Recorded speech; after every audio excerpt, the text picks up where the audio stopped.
ನಮಸ್ಕಾರ ಸ್ನೇಹಿತರೆ, ಪಿ ಮೀಡಿಯಾಗೆ ಸ್ವಾಗತ ಸುಸ್ವಾಗತ. ಸ್ನೇಹಿತರೆ, ಇನ್ನೂ ನಮ್ಮ ಚಾನಲ್ನ ಸಬ್ಸ್ಕ್ರೈಬ್ ಮಾಡ್ಕೊಂಡಿಲ್ಲ ಅಂದರೆ ಪ್ಲೀಸ್ ಸಬ್ಸ್ಕ್ರೈಬ್ ಮಾಡಿಕೊಂಡು ವಿಡಿಯೋನ ಫುಲ್ ವಾಚ್ ಮಾಡಿ.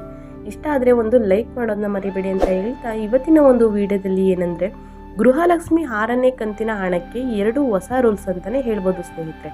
ಅದು ಯಾವ ಹೊಸ ರೂಲ್ಸ್ ಅನ್ನೋದನ್ನ ನಾವು ನೋಡ್ತಾ ಹೋಗೋಣ. ಇಲ್ಲೇ ಹೋದರೆ ಖಾತೆಗೆ ಹಣ ಬರೋದಿಲ್ಲ ಅಂತ ಹೇಳ್ತಾ ಇದ್ದಾರೆ. ಹಾಗಿದ್ರೆ ಯಾವ ರೂಲ್ಸು ಅಂತ ನೋಡೋಣ ಬನ್ನಿ. ಗೃಹಲಕ್ಷ್ಮಿ ಯೋಜನೆ ಹಣ ಪ್ರತಿ ತಿಂಗಳು ಮಹಿಳೆಯರ ಖಾತೆಯನ್ನು ತಲುಪುತ್ತಿದೆ. ಈಗಾಗಲೇ 5 ಕಂತಿನ ಹಣ ಬಿಡುಗಡೆ ಮಾಡಿರುವ ಸರ್ಕಾರ ಮಹಿಳೆಯರಿಗೆ ಒಟ್ಟಾರೆಯಾಗಿ 10,000 ನೆರವು ನೀಡಿದೆ ಎನ್ನಬಹುದು ಸ್ನೇಹಿತರೆ. ಇದೀಗ ಗೃಹಲಕ್ಷ್ಮಿ ಯೋಜನೆಗೆ ಸಂಬಂಧಪಟ್ಟ ಹಾಗೆ ಬಿಗ್ ಅಪ್ಡೇಟ್ ಸರ್ಕಾರ ನೀಡಿದೆ. ನೀವು ಕೂಡ ಗೃಹಲಕ್ಷ್ಮಿ ಯೋಜನೆಯ ಫಲಾನುಭವಿಗಳಾಗಿದ್ದರೆ ಈ ಸರ್ಕಾರದ ಹೊಸ ನಿಯಮದ ಬಗ್ಗೆ ತಿಳಿದುಕೊಳ್ಳಲೇಬೇಕು ಸ್ನೇಹಿತರೆ. ಸರ್ಕಾರಕ್ಕೆ ಕೋಟ್ಯಂತರ ಮಹಿಳೆಯರು ಗೃಹಲಕ್ಷ್ಮಿ ಯೋಜನೆಗೆ ಅರ್ಜಿ ಸಲ್ಲಿಸಿದ್ದಾರೆ. ಅದರ ಪ್ರಯೋಜನ ಪಡೆದುಕೊಳ್ಳುತ್ತಿದ್ದಾರೆ.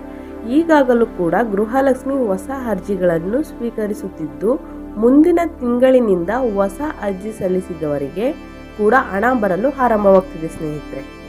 ಸರ್ಕಾರ ತಿಳಿಸಿರುವ ಮಾಹಿತಿಯ ಪ್ರಕಾರ 15 ಲಕ್ಷ ಮಹಿಳೆಯರು ಆಧಾರ್ ಕಾರ್ಡ್ ಸೀಡಿಂಗ್ ಹಾಗೂ ಬ್ಯಾಂಕ್ ಖಾತೆಯ EKYC ಆಗದೆ ಅರ್ಜಿ ಸಲ್ಲಿಸಿದ್ದಾರೆ. ಅಂಥವರ ಖಾತೆಗೆ ಇದುವರೆಗೂ ಹಣ ಜಮಾವಾಗಿಲ್ಲ ಸ್ನೇಹಿತರೆ. ಈ 2 ಹೊಸ ರೂಲ್ಸ್ ಏನಂತಂದರೆ, ಮೊಟ್ಟ ಮೊದಲನೇದಾಗಿ ನಿಮ್ಮ ಬಳಿ ಆಧಾರ್ ಕಾರ್ಡ್ ಇದ್ದರೆ ಅದನ್ನು ನೀವು ಅಪ್ಡೇಟ್ ಮಾಡಿಸ್ಕೊಳ್ಬೇಕು. ಮೊದಲನೇದಾಗಿ ನಿಮ್ಮ ಬ್ಯಾಂಕ್ ಖಾತೆಯಲ್ಲಿ ಬೇರೆಯದೇ ಅಡ್ರೆಸ್ ಅಥವಾ ಹೆಸರು ಇದ್ದು ನಿಮ್ಮ ಆಧಾರ್ ಕಾರ್ಡ್ನಲ್ಲೇ ಬೇರೆ ಅಡ್ರೆಸ್ ಇದ್ದರೆ ಅಂಥವರು ಕೂಡ ಒಂದಕ್ಕೊಂದು ಮ್ಯಾಚ್ ಆಗದೇ ಇದ್ದಾಗ ಸಮಸ್ಯೆ ಉಂಟಾಗುತ್ತದೆ. ಹಾಗಾಗಿ ನೀವು ಹಳೆಯ ಆಧಾರ್ ಕಾರ್ಡ್ ಹೊಂದಿದ್ದರೆ ತಕ್ಷಣ ಅದರಲ್ಲಿ ಅಗತ್ಯ ಇರುವ ಬದಲಾವಣೆಯನ್ನು ಮಾಡಿಸ್ಕೊಳ್ಬೇಕು ಸ್ನೇಹಿತರೆ. ಇನ್ನು ಎರಡನೇದಾಗಿ ಆಧಾರ್ ಸೀಡಿಂಗ್ ಕಡ್ಡಾಯ ಎಂದು ಸರ್ಕಾರ ಈಗಾಗಲೇ ತಿಳಿಸಿದೆ.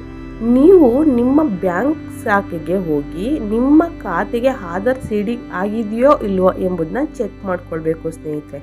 ಒಂದು ವೇಳೆ ಆಗದೇ ಇದ್ದರೆ ತಕ್ಷಣ ಈ ಕೆಲಸ ಮಾಡಿ. ನೀವು ಆಧಾರ್ ಕಾರ್ಡ್ ಲಿಂಕ್ ಮಾಡಿಕೊಂಡಿದ್ರೆ ಹಾಗೂ ಆಧಾರ್ ಅಪ್ಡೇಟ್ ಮಾಡಿಕೊಂಡಿದ್ರೆ ಸ್ವಲ್ಪ ದಿನ ಕಾಯಿರಿ. ನಿಮ್ಮ ಖಾತೆಗೂ ಕೂಡ 6ನೇ ಕಂತಿನ ಅಂದರೆ ಫೆಬ್ರವರಿ ತಿಂಗಳಲ್ಲಿ ಬಿಡುಗಡೆ ಆಗುವ 6ನೇ ಕಂತಿನ ಹಣ ನಿಮ್ಮ ಖಾತೆಗೆ ಬರುತ್ತೆ ಅಂತಲೇ ಹೇಳ್ಬೋದು ಸ್ನೇಹಿತರೆ. ಇಲ್ಲಿ ತನಕ ನೀವು ವಿಡಿಯೋನ ವಾಚ್ ಮಾಡಿದ್ದಕ್ಕೆ ಧನ್ಯವಾದಗಳು ಅಂತ ಹೇಳ್ತಾ ಮತ್ತೊಂದು ಅಪ್ಡೇಟ್ ಜೊತೆಗೆ ಬರ್ತೀನಿ. Thank you for watching.